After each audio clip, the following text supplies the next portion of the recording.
Alright, so you clicked this video because you want to know how to get the Warpblade, this ascended weapon that, well, ascended sword that you can get from a collection, and it's mainly meant to be for weavers, a certain type of specialization that's an elementalist. But you can use the weapon on any class really that can use a sword because the Warpblade is ascended and account bound. So, the very first thing you will need is actually, well, the Path of Fire expansion. And you will need to access the Path of Fire maps in order to actually, well, be able to do this collection and get the Warpblade. There are a couple of ways that you can get to the Path of Fire maps, and I'm going to go over them now. Let me just get over to the nearest bank here, which happens to be the Amnoon Bank. So, the first way that you can get to the Path of Fire maps is with this little neat thing here, the Invitation to the Lily of Elon.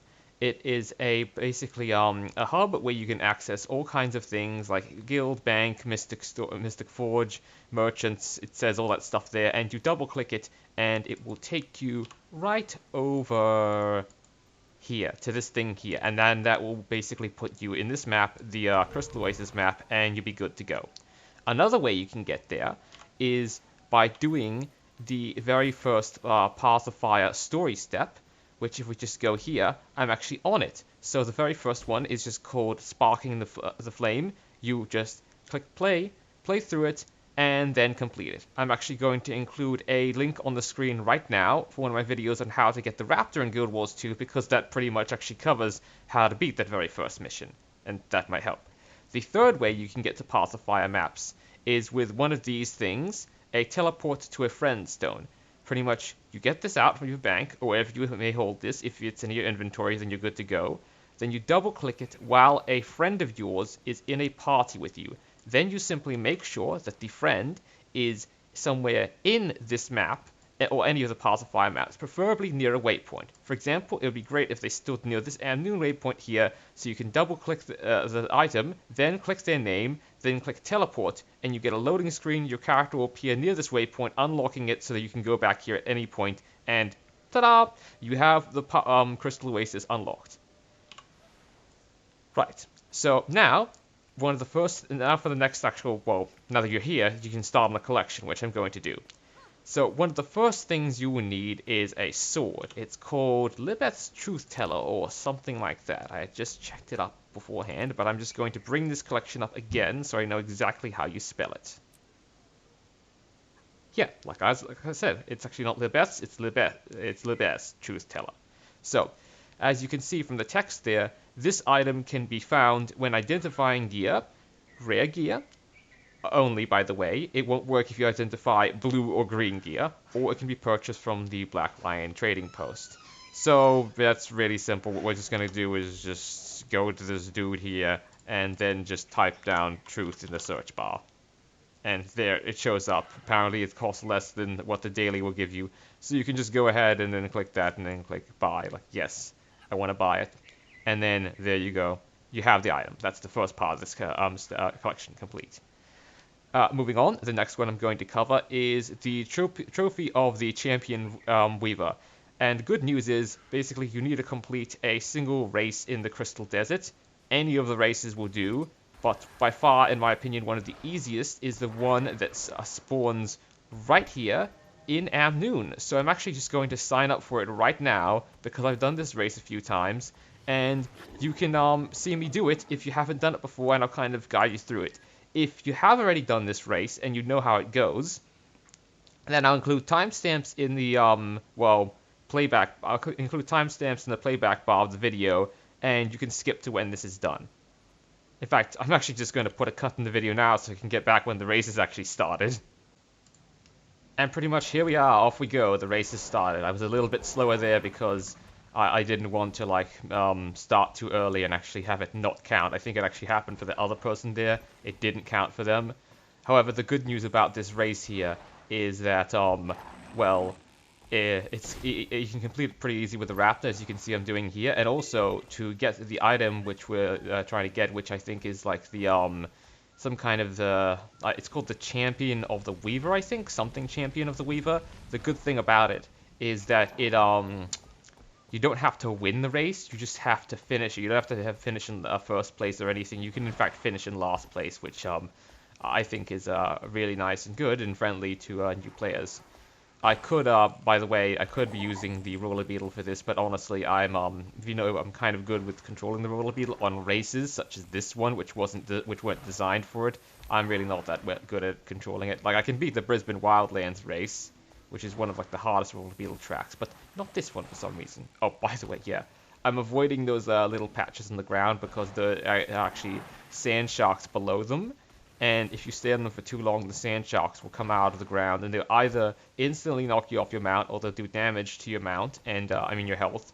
And when you're on a mount, it is your mount's health, like that health there, 7,300.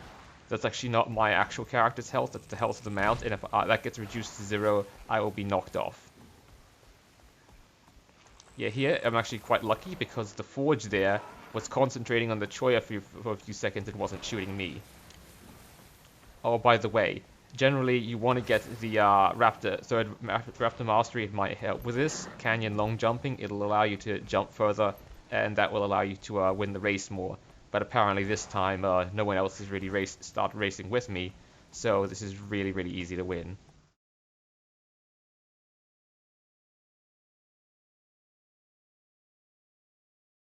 Yeah, so pretty easy here. You just keep on going across all the jumps. I like to save my endurance for jumps like this, so I don't constantly use the jump button to propel my raptor forward, and that way I'm able to kind of just glide very nicely over all the little holds and such there.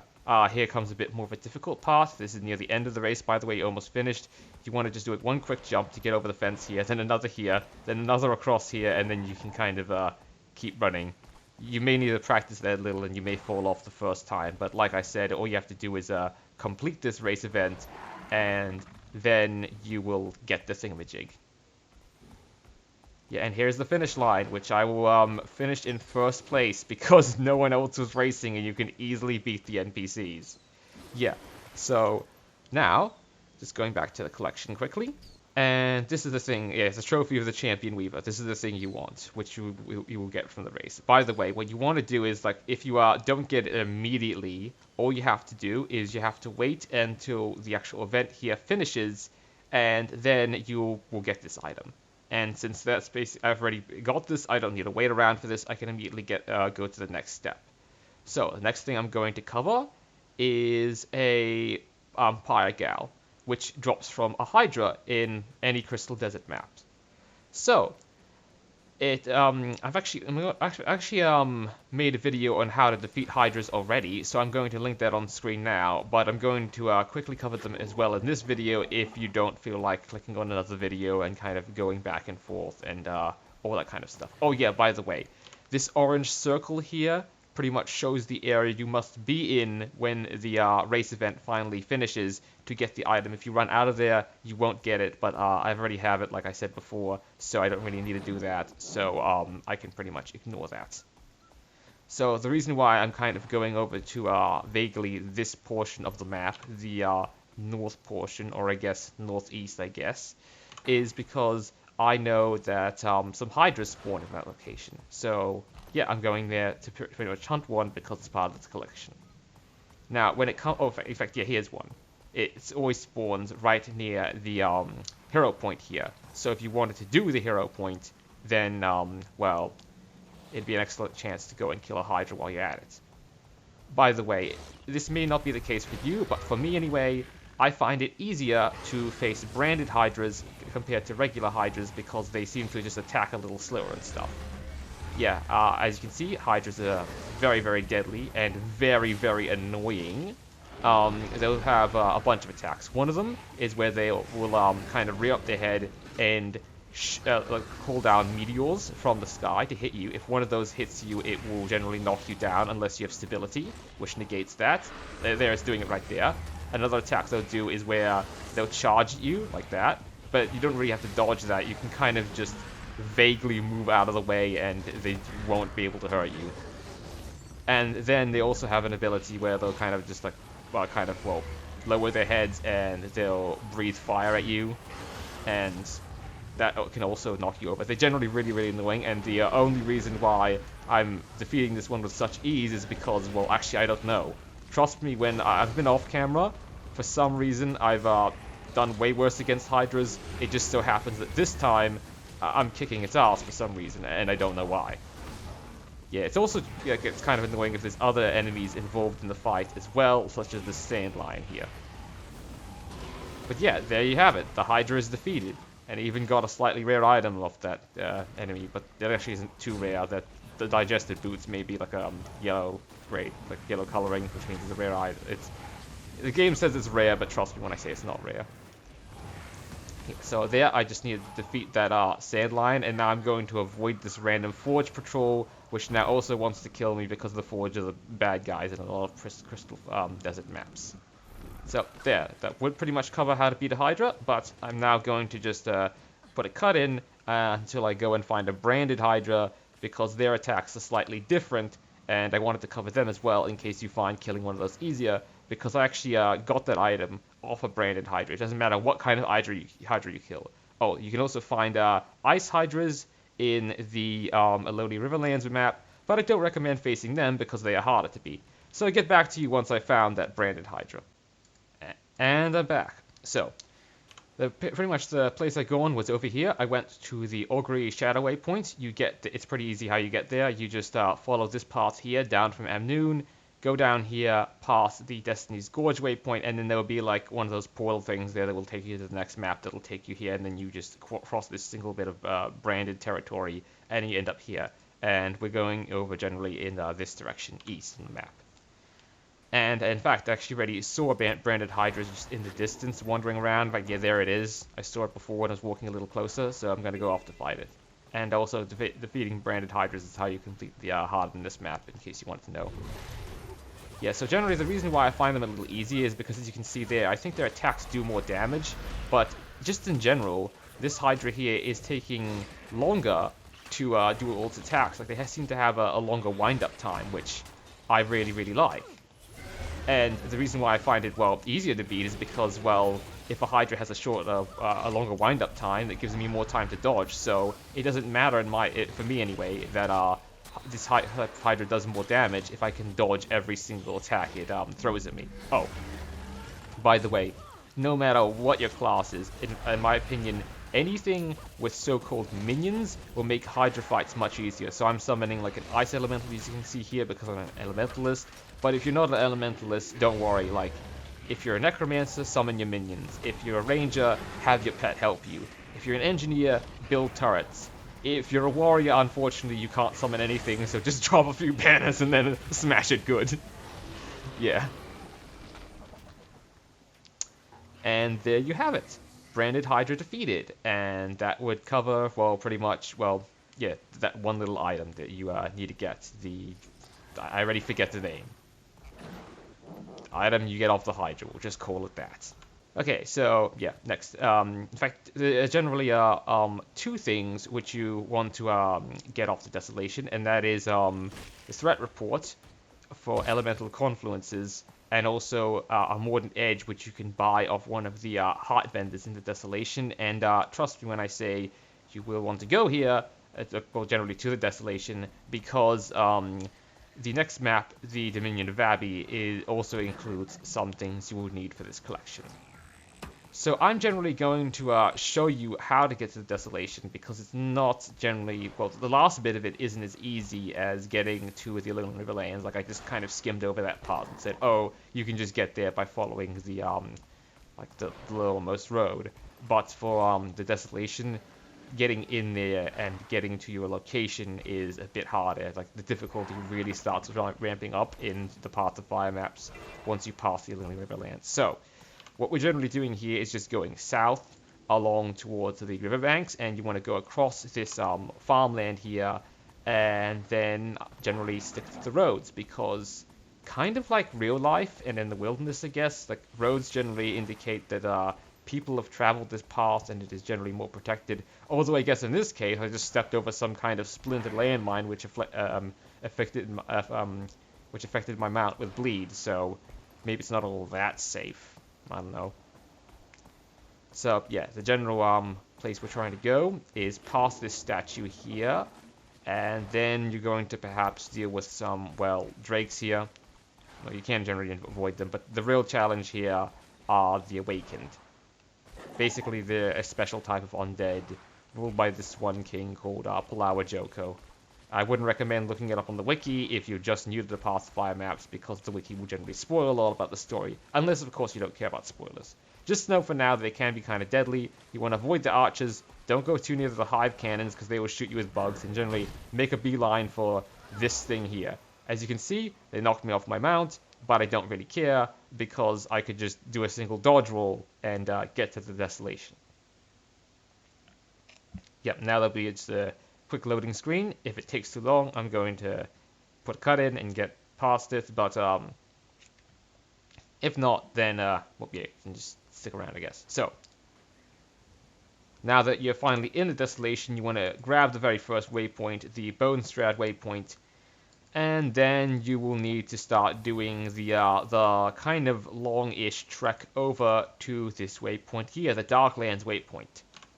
And the reason why I'm going to cover the journey there is because it can get somewhat treacherous sometimes, and also there's this really annoying event where the people who own the Darklands waypoint, the Order of Shadows, which is like a sister organization to the Order of Whispers, by the way, will sometimes leave that place closed because Forge are outside the door, and even though like you're a friend to them in the story, no matter how much your character would, hypothetically speaking, be banging on the door going like, hey, let me in already, they won't let you in because they don't want the Forged getting in and learning their secrets, so you would have to defeat all the Forged.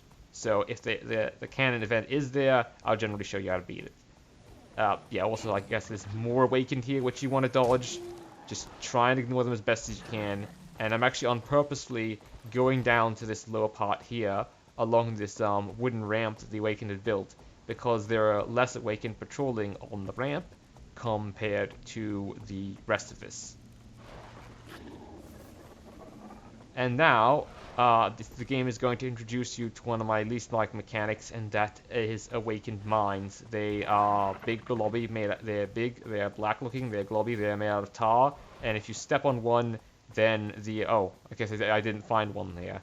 But yeah, if you step on one, then it will usually knock you off your mount. And it looks like the Forged have set up cannons in this area, because of course they have. Yeah, but generally how you want to defeat the Forge is use every area of effect ability you have, and yeah, generally defeat the cannons like that. One last tip before I put a cut in, because you don't need to see me attacking every single cannon, is that if you use the Springer, you will use a ground pound ability and kind of smash the Forge on the head.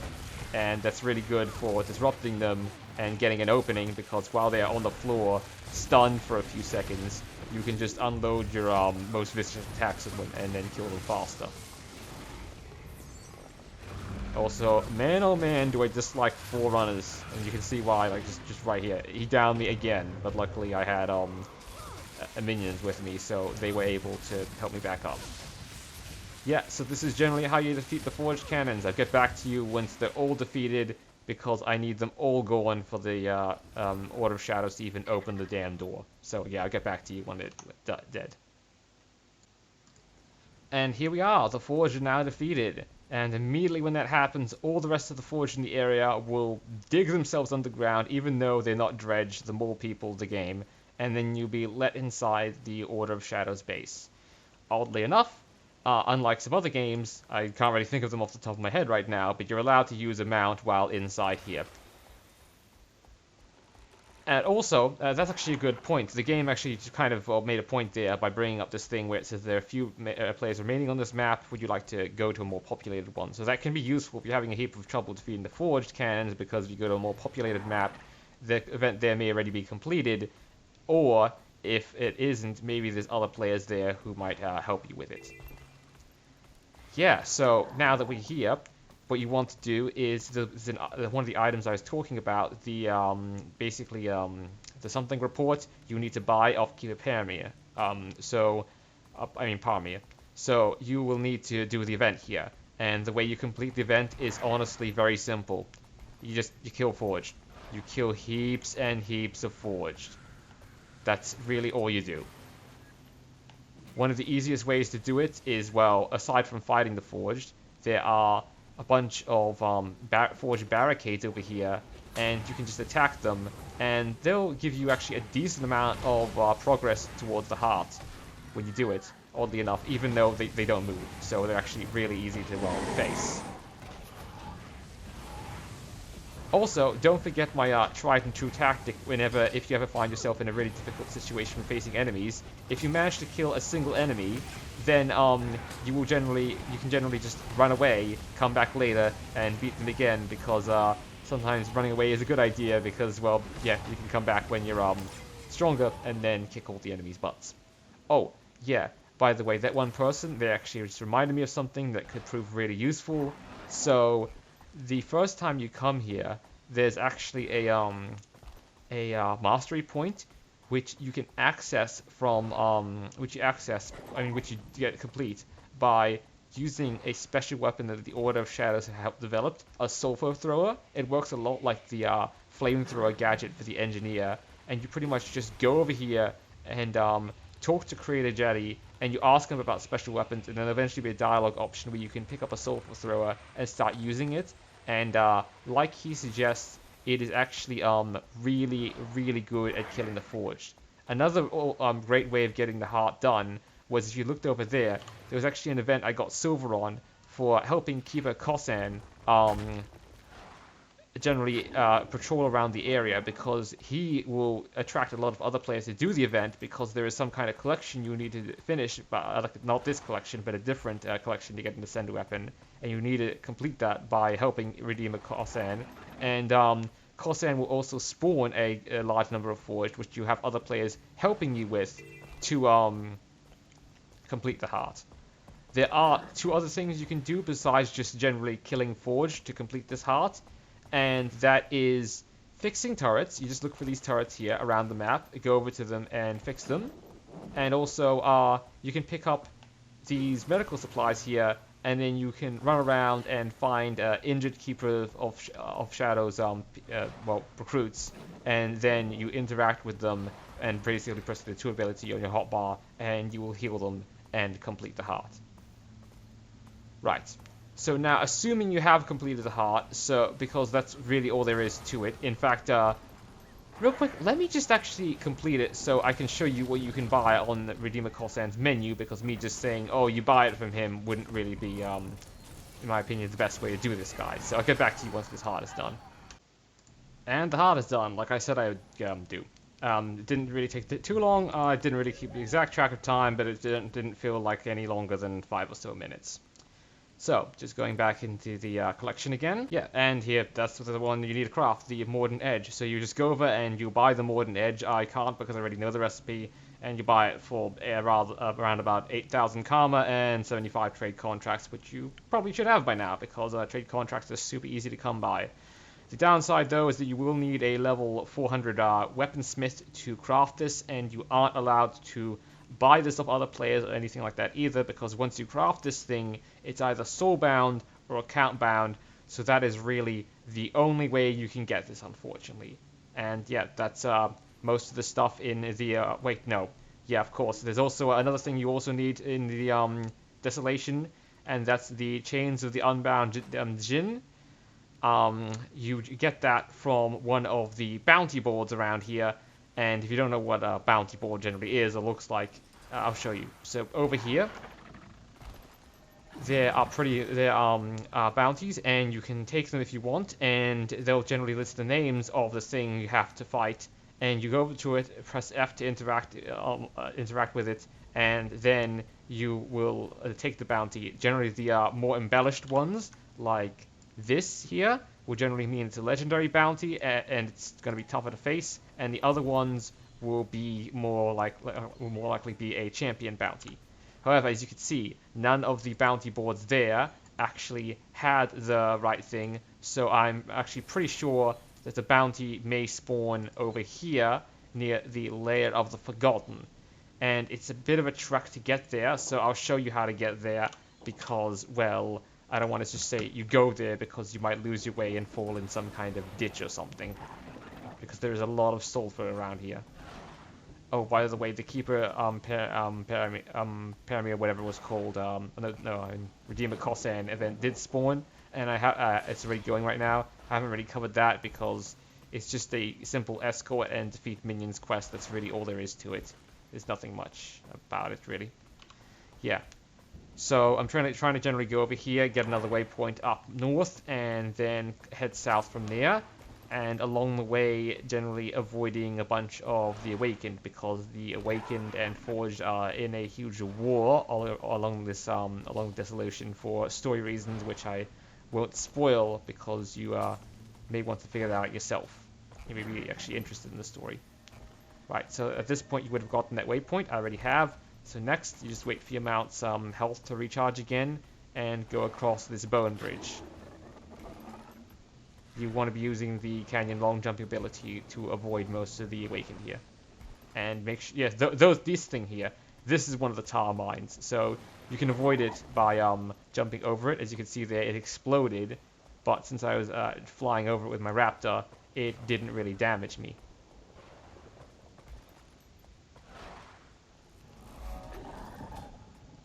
Yep, I guess just more Awakened to avoid here. And then I'm generally... Well, I guess I'm actually not going off the beaten path because this is apparently a tar-filled roadway of some sort. The good news is that near here there are a whole bunch of Forged and Awakened all fighting each other, and they will occasionally shoot you, but you can generally try and just avoid them and let them do battle and not really care what they're up to.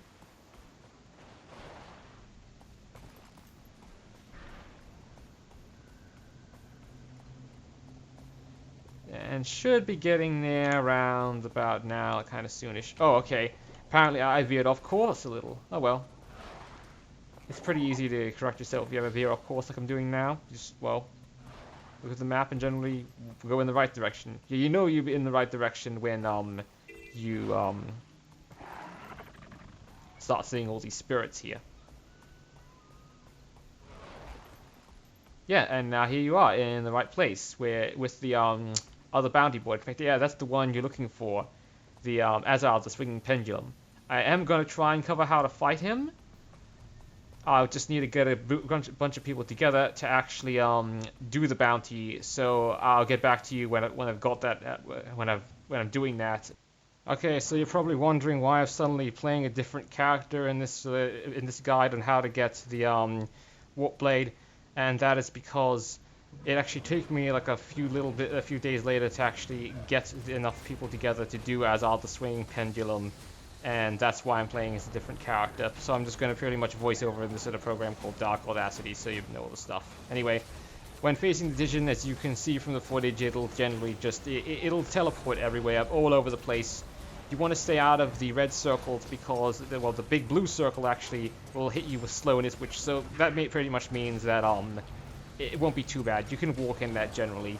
Another thing you should also avoid, if it happens to have this, is well, you can see from the footage of me doing it that it happened to have this, is it happened to have a special prefix, which is like spinning lasers. They do heaps of damage whenever you're near them, so just try and dodge out of the way, don't get near the spinning lasers at all, and you should be mostly safe.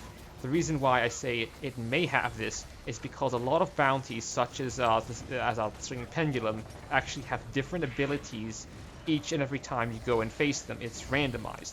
So sometimes they'll have this one ability where they'll have like a hand symbols above their head, a green one and a red one. It's pretty much a game of Simon Says. Like, green means yes, you can attack the enemy now and nothing bad will happen, but red would mean that it will constantly put a blind effect on you, making you mostly miss. But most players ignore that, since there is no real damage that gets done to you. If the blind effect is on you, you will generally just, well, not hit the enemy, so most players just go ham and attack it all the time.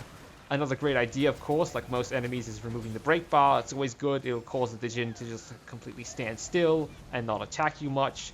And another thing to remember is one of the abilities that can spawn that can be quite annoying is leyline buildup. So how that will work is that there'll be a bunch of different blue orbs around the place, and you have to run into them as you get this effect called leyline buildup on your character. Because if the effect gets too much, like if you get like 10 stacks of it or so, or maybe like 12 stacks or more, it'll start ramping up and dealing more and more damage to you.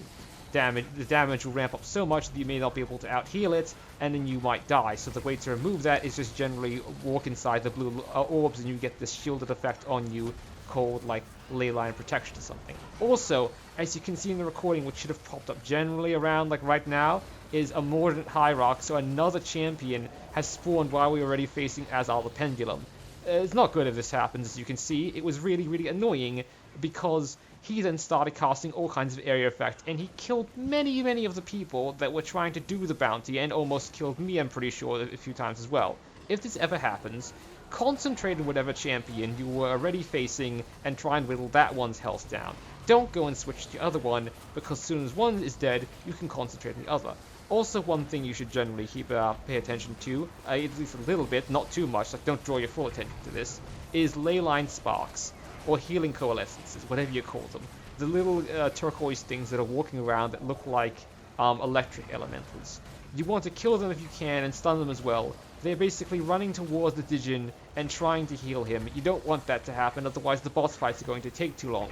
Why do you care about it taking too long? Well, this entire thing is on a timer. If the timer runs out, the boss enemy will run away, and you won't get the thing you need for the collection. That's pretty much all I can think about that you might want to cover with this. Oh, yeah, by the way, as you've seen that happen on the screen right then, the Mordant Hierarch done this one ability where pretty much he sucks you in, and then he creates an explosion. So if this guy ever wands up and you're doing Azar the Swing Pendulum and he comes up with that explosion ability, try and do what I did, where you kind of like roll backwards off the little like rocky mountain place you're on, and then try and get it so that he generally, well, try and get it so that you put something in between you and him, because when the explosion finally charges up and sucks you in, it'll explode outwards and then do a lot of damage to you. And that pretty much covers it for this Azar the Swing Pendulum fight. I hope it isn't too hard for you, and I hope you get enough people to kill it. Also, one other thing. The more people that come with you to fight Azar the Swing Pendulum, the more he will level up. I'm not sure if this is the case, but he may even level up to the point where he's a legendary if enough people come to face him. So just remember that, and it might be a lot easier if there's only like you and 3 other friends. So if, like, let's say you and 3 other friends attempt this enemy, die to him, and then try and come back later to fight him, and you're like, hey, why is he suddenly harder? It may be because there's a lot of other players around him leveling him up, because the game kind of like auto levels and some enemies to make them more challenging and stuff, which is actually sometimes why you hear a bunch of people say, don't come near this boss, we're trying to fight it at a low level, we don't want it to level up. So yeah, the more you know, that kind of thing. I think I'll put that meme in this video. Anyway, that's enough of me blabbering about the Azar the Swing Pendulum fight. Now time to get back to the actual guide. Okay, so now that Djin bounty is done, I'm going to show you how to get to the Dominion of Vabbi, because there's 2 more collection items that you need there. So the place you're looking for and we're trying to go to is the Dominion, the Gw2's domain waypoint, and then we're going to try and go like, well, this way into the Dominion of Vabbi. I'm covering that because honestly, there are a heap of spiders in the way, and they are very annoying, and I'm going to show you how to beat them. I may get down a little, by the way, because Elementalists aren't one of the most tanky of classes. Yeah, even though I would have fell off there, I used a mastery you can get through the Ice Brood Saga, generally that kind of stuff. If you don't have that, a skimmer may be really useful to traverse this part of the map, because you can use it to glide over the sulfur, the particularly yellow stuff below, without actually getting dismounted and hurt. In fact, right now, I'm just kind of waiting for the right moment to get off the Springer, but I have to kind of keep riding it right now because I am constantly running into a bunch of Awaken. But the reason why I want to get off the Springer is because the Raptor is generally faster. Oh neat, the Awakened here seem to be fighting something. Yeah, Springer can go higher, Raptor is faster generally. Well, it also jumps forward, not up.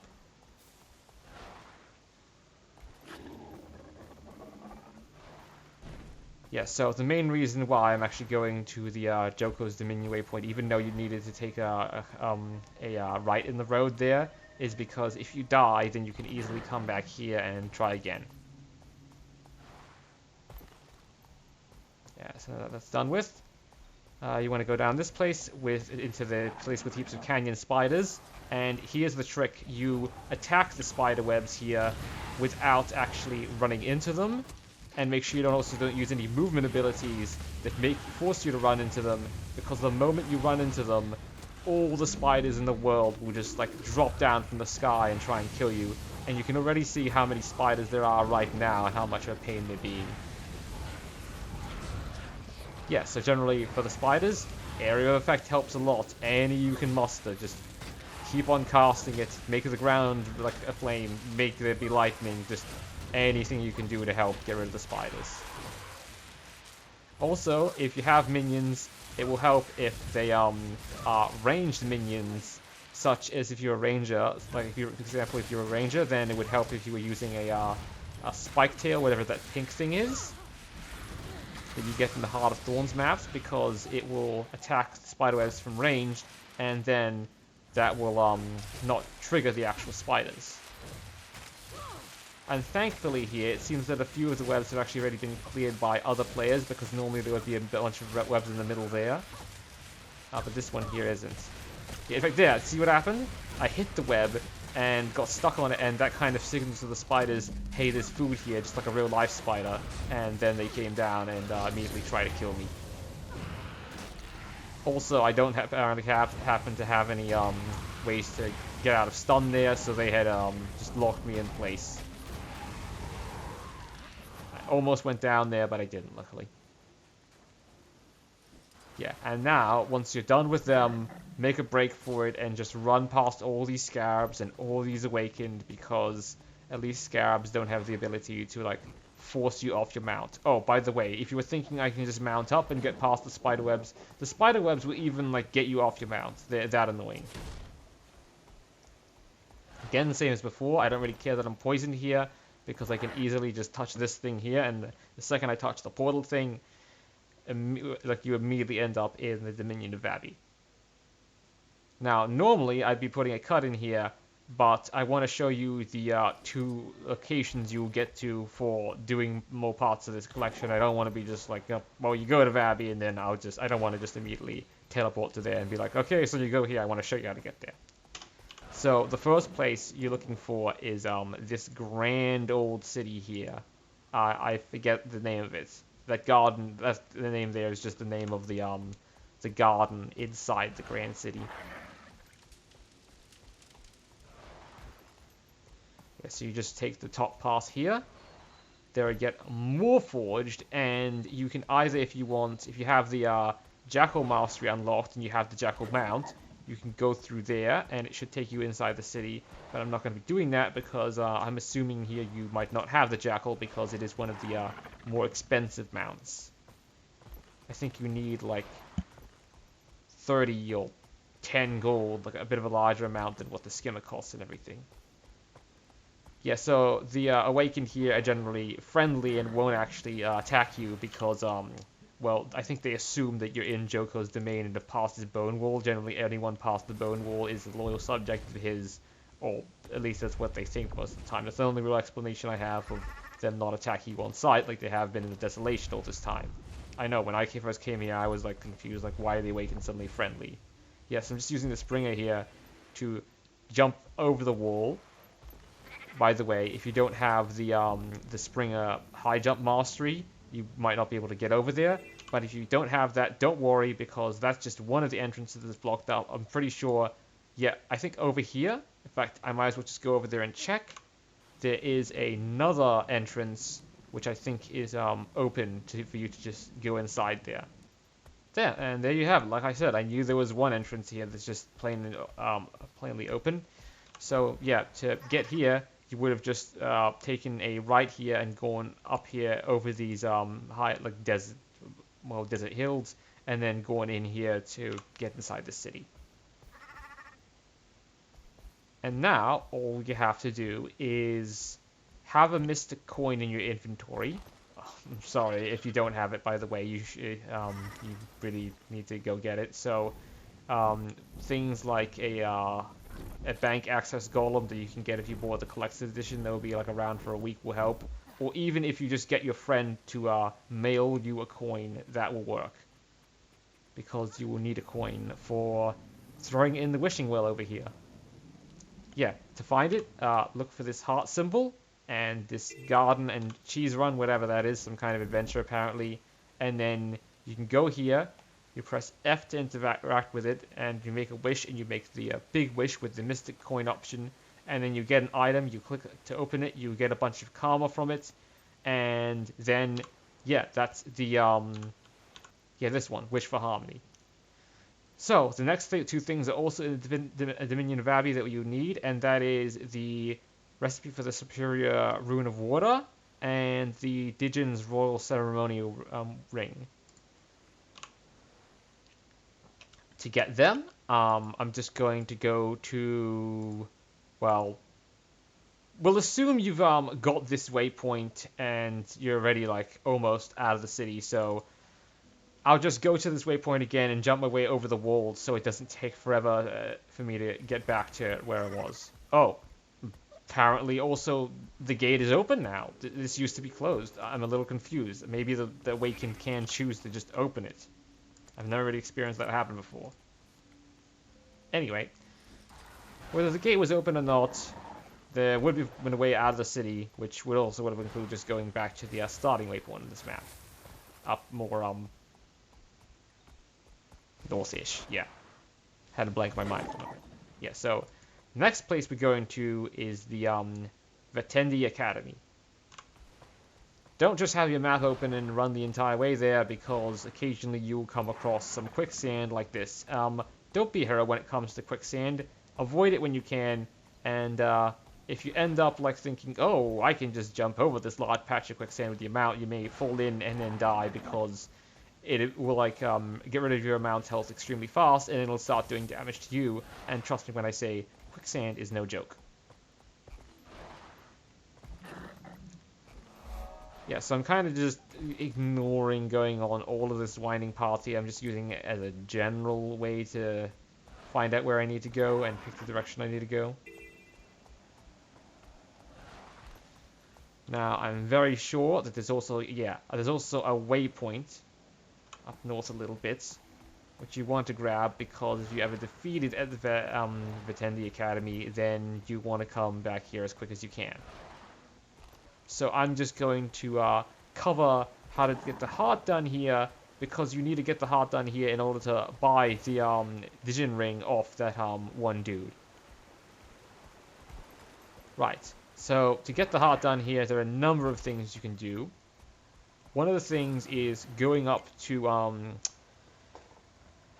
places where they're training the cadets, like over here. Basically, you try and help with school classes, and then you just go over to the ones with question marks, and you try and answer the questions truthfully. If you've been paying any attention to the Guild Wars 2 story at this point, and you played up to here, basically, you have to try and choose the correct options, which generally are everything that contradicts Joko. So, for example, Joko didn't invite the dragon here, and you're basically trying to expose lies that Joko's trying to indoctrinate his people with, and expose the truth.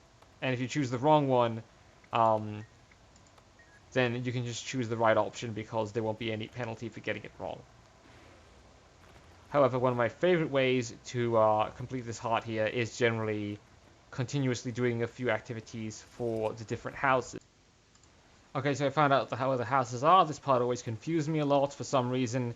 What you have to do is jump off here and then glide down. That's generally what I do to find them most of the time. And then here are the 3 houses. I have some of the parts of this, some of the ways to complete this heart have kind of, well, evaded is not the right word, but I can't really figure them out. So some of the cadets here, they'll ask you to find some kind of book for them, and what you're meant to do, I'm just going to use a sky scale here to make it quicker, but you generally have to just find a staircase upwards. You generally have to go up here. Just give me a moment.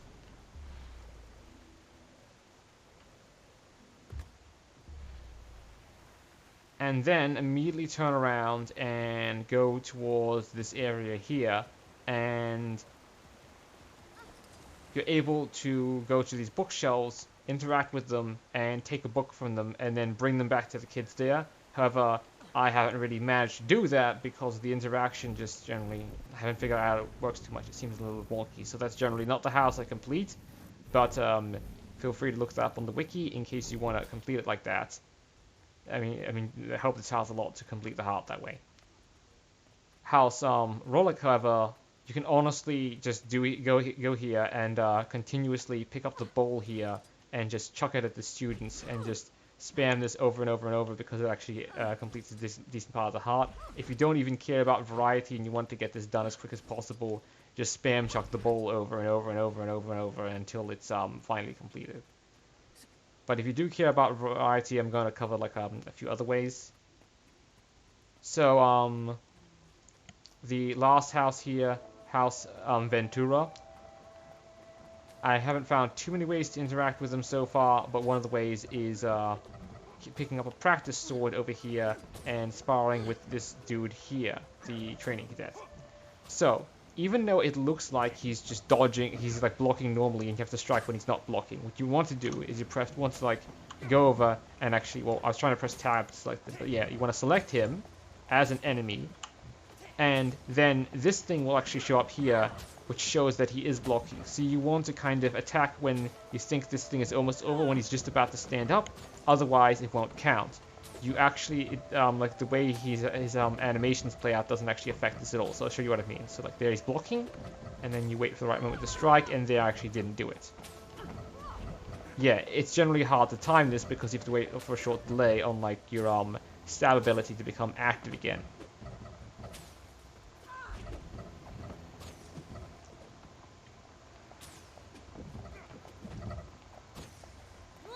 Yeah, and then when you hit him when his defense is down, he'll say "nice one," which lets you know that you're doing it right. And there, my character was just attacking him immediately because I guess I have auto attack selected on. And that covers the two items you'd have to get for this collection that you find in Dominion Vabbi. So go back over the collection and we can start the next thing. Right. So the next thing is the riddle of the Weaver, which you get from the Desert Highlands map. So let me just go back to the Crystal Oasis, and then I'll cover it. Oh, yeah, one last thing about this part of the collection is that you want to talk to the heart vendor outside the place right here. You've seen him at the front. You just talk to him. You go through and choose the option for buying karma. You choose the karma option to buy stuff off him, and then you buy the Djin ring. And actually, the Djin right here has spawned, so I'll cover that right now. Right, so as you can see, the Djin spawned, and defeating him is somewhat difficult, like I mentioned before, because you have to remove the break bar on all these different transformed students here. Yeah, so hitting them normally won't actually, well, I think you have to do a combination of both. I think you have to hit them normally while also removing their break bar, because if you don't do that, then I think you have to get rid of their health first and then destroy their break bar. So maybe apparently just jumping in here alone wasn't the right idea to do, because yeah, they're pummeling me something shocking.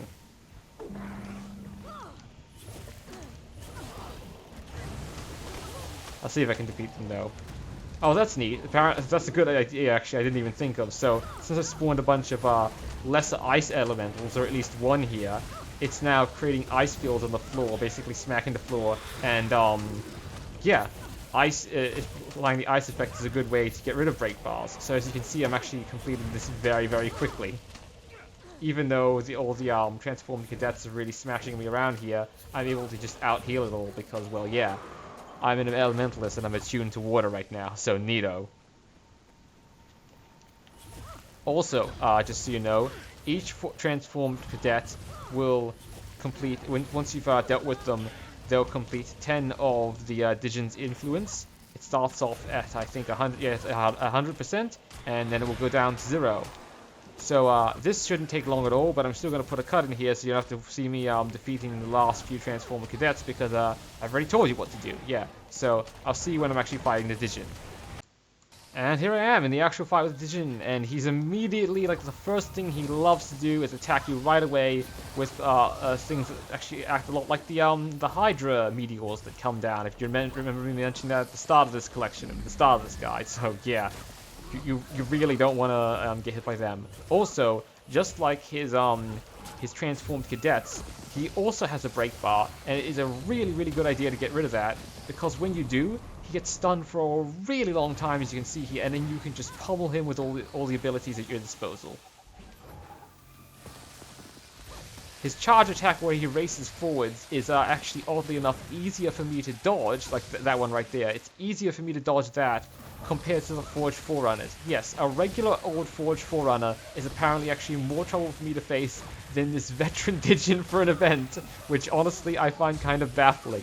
It's not like, I'm not basically saying my skills are bad here. I think they're completely average and competent. I was saying and competent, not incompetent, by the way.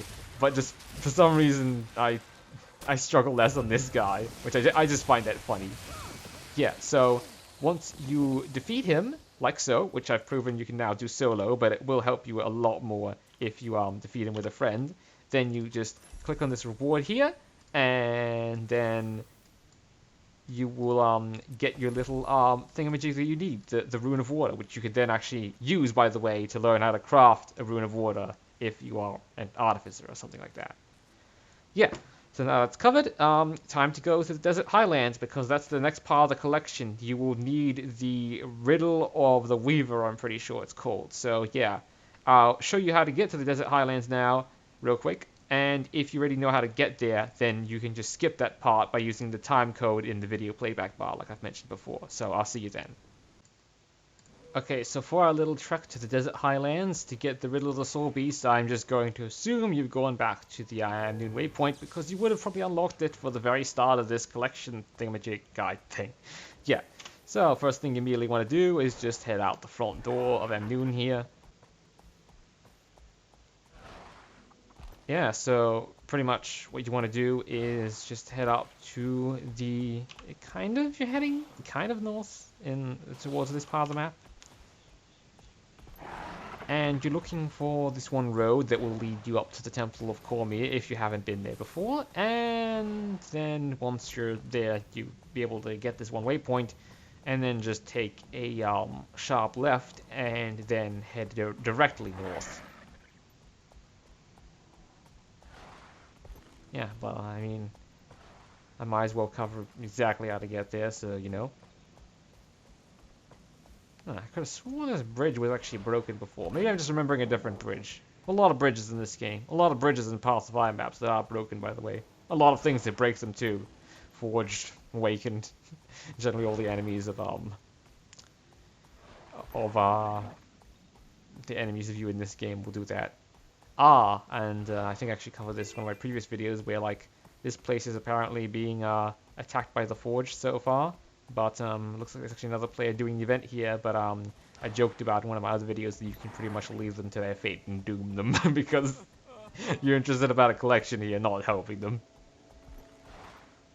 Yeah, so I went basically over there to show you how you can get the waypoint at the Temple of Parrmir. Very useful to get, by the way, mainly because there are only 3 waypoints in the Crystal Oasis map, so the more you have, the better. And I mean, once you have all 3, you got the best option for going everywhere. So I'm trying to generally avoid these Jericonda here. They're a special type of plant which the game's lore really doesn't explain. They have elemental powers for some reason. They can shoot you with green lightning. They can blow gusts of wind at you. But they're a plant which has roots, which can also float for some reason. I don't know if naturally every single one of them are just born elementals, so what? But I looked it up on the wiki, and I tried to look it up on like some kind of Gw2 lore channel, and nothing explains why they can do that. They're just annoying as all hell, and they can do that. So, I don't know.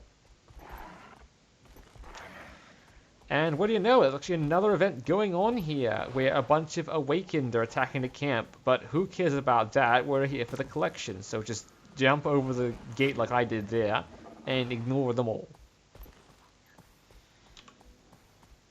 Then, unfortunately, some of the other parts of this collection you may have been able to do if you don't have the Springer with the high jump mastery. But this will either need you to have the Jackal with the portals the portals mastery unlocked, the Springer with the high jump mastery unlocked, a Sky Scale, just in general a Sky Scale, or a Griffin.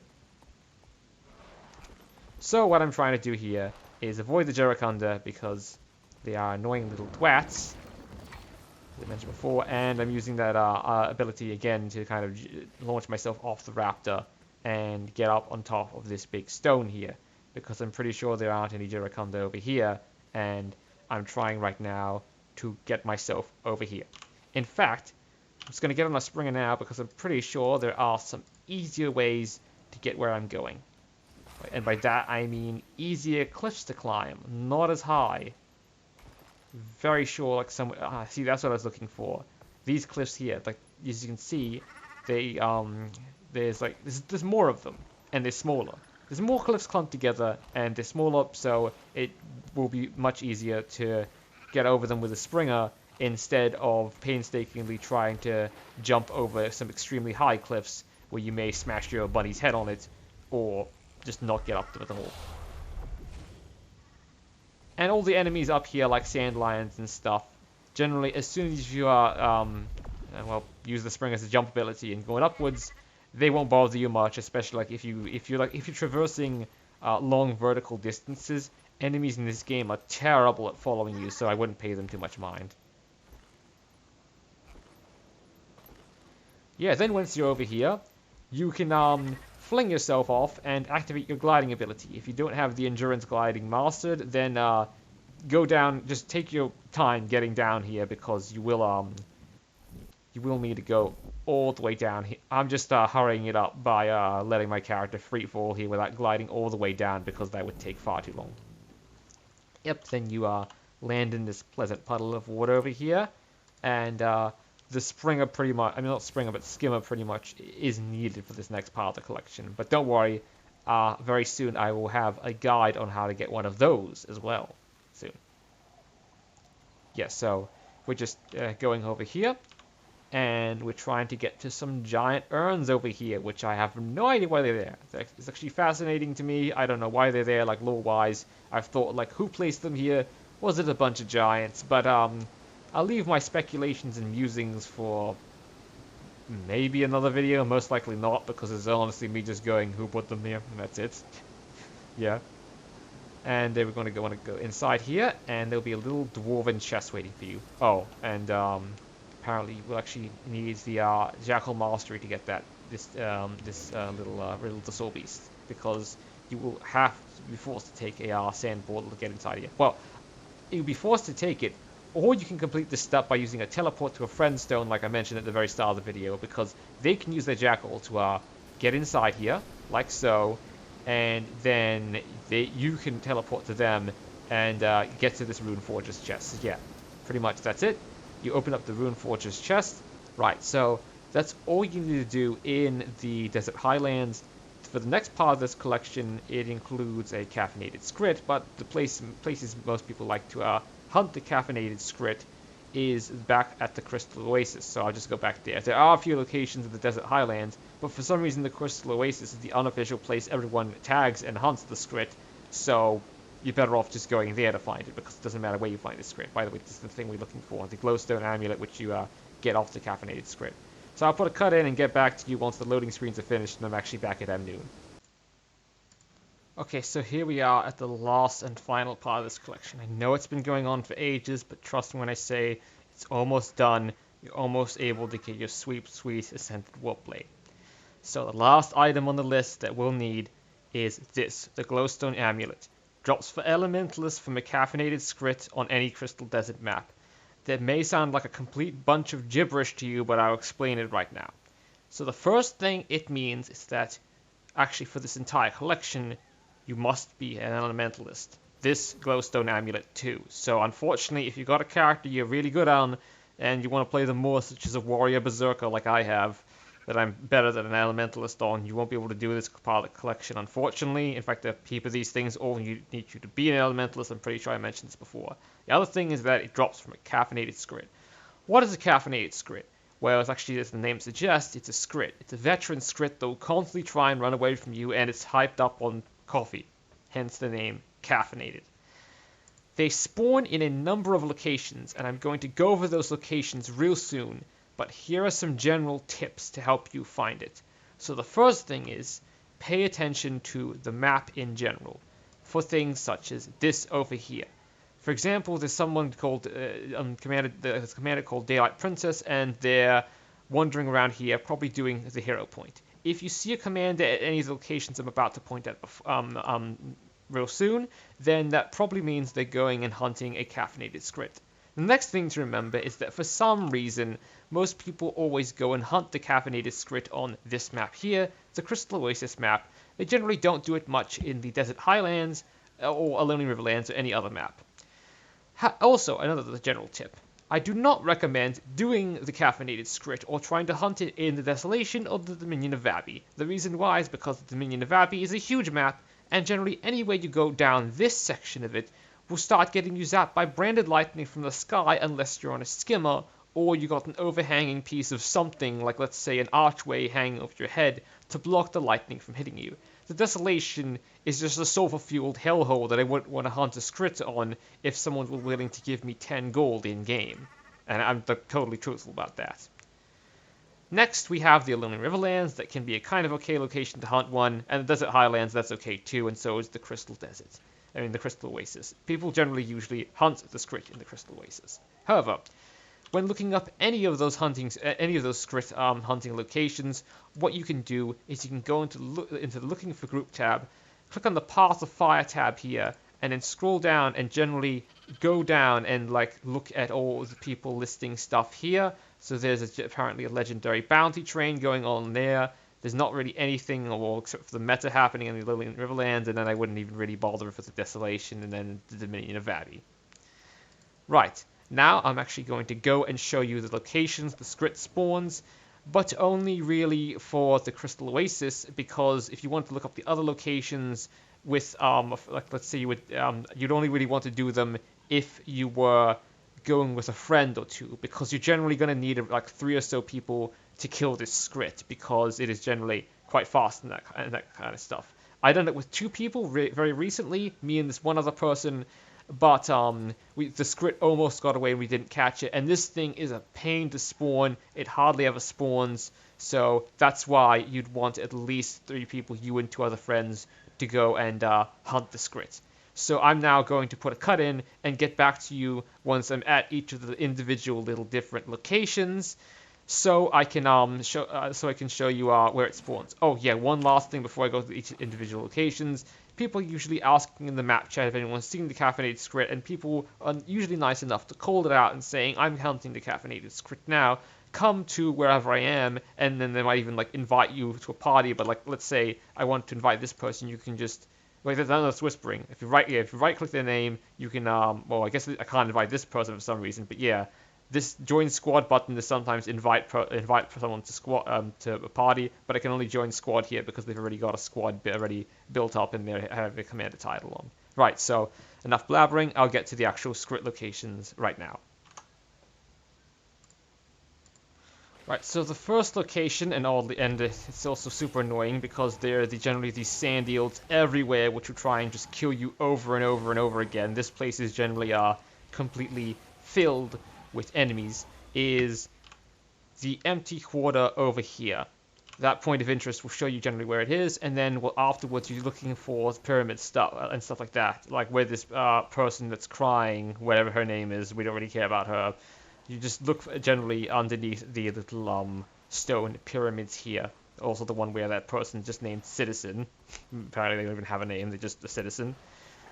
He's just trying to dig for something. This chest may also spawn next to all these sand eels, which, as you can see, they're able to knock you off your mount quite quickly. One thing to remember, though, is that there's sometimes an event spawning here called the Casino Blitz. It generally doesn't affect you usually, but one thing it will do is cause heaps of choya and sand eels to spawn over here. Also, while this is going on, the casino blitz has a chance of awarding people with an infusion worth thousands of gold. So there's usually a lot of people doing it. So if you want to hunt the caffeinated skritt and you find a bronze-looking chest up here, what I suggest doing is waiting until the casino blitz is over, because once it's over, there'll be more people to hunt your skritt with you, because nearly everyone will want to do the casino blitz to get the infusion, and therefore when they're doing that, there won't be usually many people to help you hunt your skritt. Yeah, that's generally all I wanted to explain about the the casino blitz. So I'm gonna move on to the next skritt location. Yep, so here we are getting attacked by sand eels again. This is the caffeinated skritt location here. Also remember that there may occasionally be some forged here as well, specifically a veteran forge, like that one I forget the name of, but that one type of veteran forge that like looks like a gigantic fat cannon man. Yeah, they may be there, and you may have to defeat them in that case. But there were luckily no forge this time, only 2 sand eels. Again, just opening the map so you can see where to go. This is the path I took, so I just went there, headed over the Amnoon Farms over here, and then generally in this nook here is where the skritt will spawn. And once again, this sand eel's trying to kill me, but you don't need to see me kill it. I'll just move on to the next skritt location. Okay, so right over here is the next location.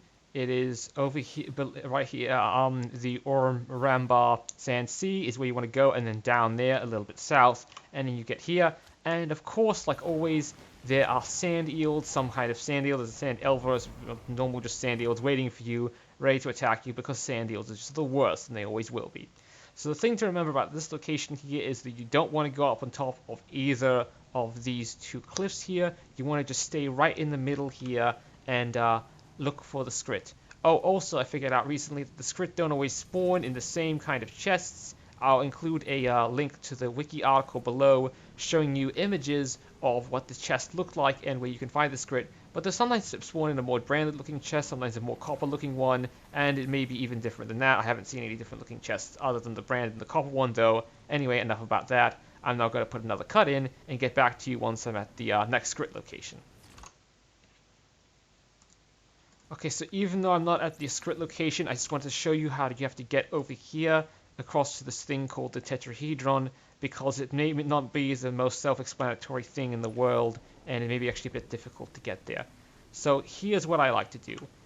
I actually don't like to use the roller beetle. My favorite mount for getting up here is the raptor, because, well, raptor is one of the ways. I guess you could also use the springer, but the raptor is one of my favorites. So first thing you do is generally just go this way, and then there's a bunch of forge, just avoid them. Avoid these spike traps, and you go up here, because this is actually not such a steep incline, whereas the way I was going before, when I was just pointing my raptor forward, that would have been harder to climb, because it, well, it's a sharp hill, and the raptor isn't that good at climbing sharp hills, whereas here, all I really have to worry about is a couple of forged, and they don't seem to be able to attack me too well, because they keep on moving. I'm able to just jump over here, and now there's generally just a few little bits of branded here and there, and some plains worms, or I guess sandworms, I don't know what you'd call them, that you have to generally avoid. Just don't mind the noxious branded plant. It's a plant, so it can't follow you, won't actually uproot itself and follow you, even though that's what Choya basically do. And now, what you're looking for is a skritt chest somewhere around here. Now, one thing to remember is that it will be on the ground level somewhere, because the skritt isn't coded to run around and run away from you up here. So up here, where all this branded lightning is striking, is actually a way to get up and get to a hero point, like, right, hold on, let me show you with my mouse. Up here, by the way, that's what I'm talking about. Up there is a way to get to a hero point where you try and dodge all this branded lightning, and there's a hero point right at the end where you can commune. Because the game designers haven't coded skritt to basically walk up sharp inclines and stuff like that, and because there wouldn't be enough terrain for it to actually properly run away from you, logically I can just deduce, and it's most likely correct, like you can kind of quote me on that the skritt will be at the bottom of the tetrahedron. That's just generally where you should be looking. Right, now there is actually one last location, but I haven't really found it myself too well. I actually haven't really been able to get a good bead on it, and that is, apparently it's right over here underneath one of these two overhangs somewhere, but I haven't really been able, or maybe above them. That's the thing. I don't know if it's above or below. I just haven't been able to find out all that stuff that well, so I haven't really bothered with that skritt location. Don't forget that if you have like a bunch of friends with you, or you find someone looking for group tab who is willing, they can take you to any of the skritt locations in the desert highlands, which, as I mentioned before, I'll be including a link for those locations and a wiki article in the description of this video. So that would cover this entire collection, and you would be done with it. There is just one last thing which I want to mention, and that is how food can really help you try and kill the skritt. So the first thing I'd actually recommend, and this is kind of along the same lines of food, is for your build, I would recommend going for some kind of build that is high on damage and not too high on tankiness and not too high on healing. An example is, let's just use elemental as an example. I know for a fact that the fire specialization generally is themed around doing a lot of high damage and high burning and that kind of stuff. The air specialization is themed around a lot of critical hits and big damage and all that kind of stuff. Water specialization can do a bit of damage here and there, but it's generally about survivability and healing. So if I were to try and come up with a skritt killing build, what I'd want to do is first select the first thing is fire, then the next thing I'm specializing in is, let's say, like air, and then I'd leave the third one as Weaver, because Weaver honestly can be pretty good for killing the skritt with double elements like I'm using right now. Then what I do afterwards is I try and get myself a set of armor which would help killing the skritt. In other words, maybe perhaps a set of like berserker's armor. So you can see here this is celestial, so it's a little bit of everything. It's a jack of all trades. Whereas if we go down here, this pretty much is a berserker set. This nightmare robes I have here that I haven't like equipped to my character and really themed around anything. I'm pretty sure it's all just grey looking, no colors on it, no dyes. So yeah. And as you can see there, I've got the Rune of Grenth on it, so it's condition damage and chill duration and all that kind of stuff, but you may want to put some other runes in there, like let's say the Rune of the Flame Legion, which increases your health and burning duration and that kind of stuff, so you're able to kill the skritt quicker. The last thing that can help you when killing the skritt is some good food items that will help you do a lot of damage. So, one of the ones that's actually turned out to be one of my favorites is if we just type in spicy in the search bar here, and then Moa. This is actually, as you can see, it's a green food item, level 80. It gives you 100 plus power and 170 plus ferocity, which is critical damage, not critical chance, by the way, and only 1% to all experience gained. But we don't care about experience here. We're hunting a skritt, plain and simple. And also, the great thing about it is that it lasts for 30 minutes. The thing is, if you don't want to spend heaps and heaps of money on the spicy mold wings, because if you buy them outright, they cost 23 silver each, and if you were to order them, they cost 13 silver, at least at the time of recording. What you can do is, if you have any metabolic primers lying around, you can use one of them instead. So here's what I mean. You get some of these from, I think, birthday rewards.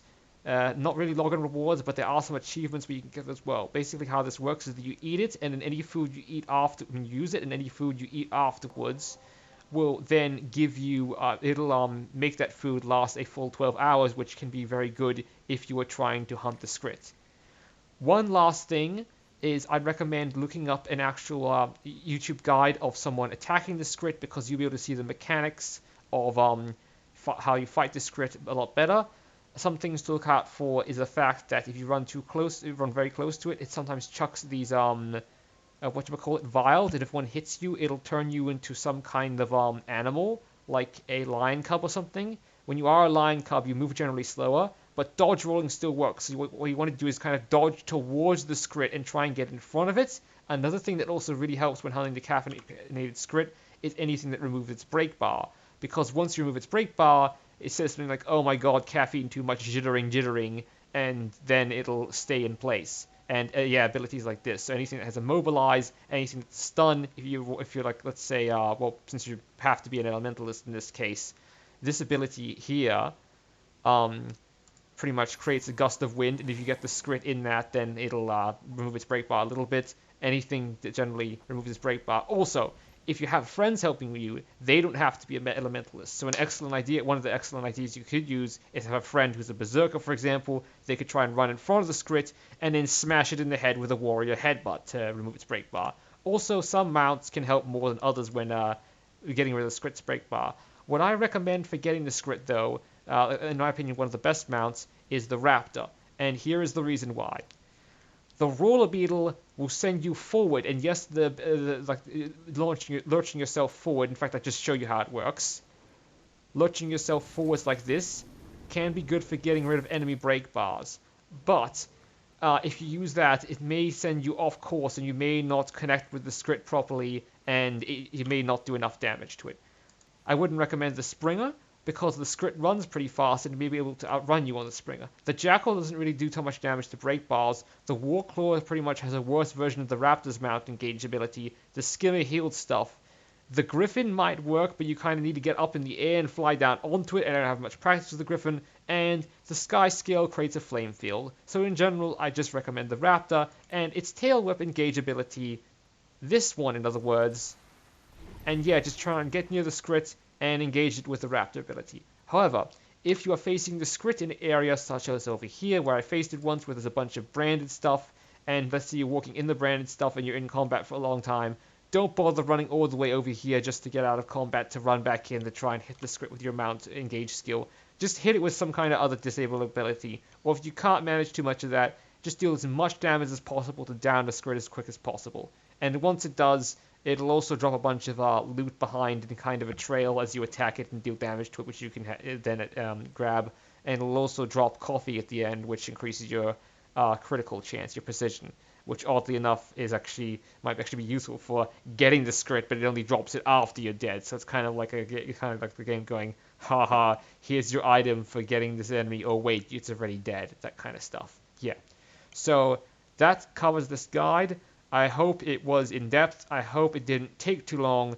In fact, it's already going on long enough. I'm looking at the recording time, and it's like almost an hour, and I'm probably going to have to cut heaps in editing. I'll stop rambling right now, because this guy doesn't need to go any longer than it already has. Thanks for watching it. Bye for now if you decide to watch more of my content. I'm out of here, because this guy has taken way too long.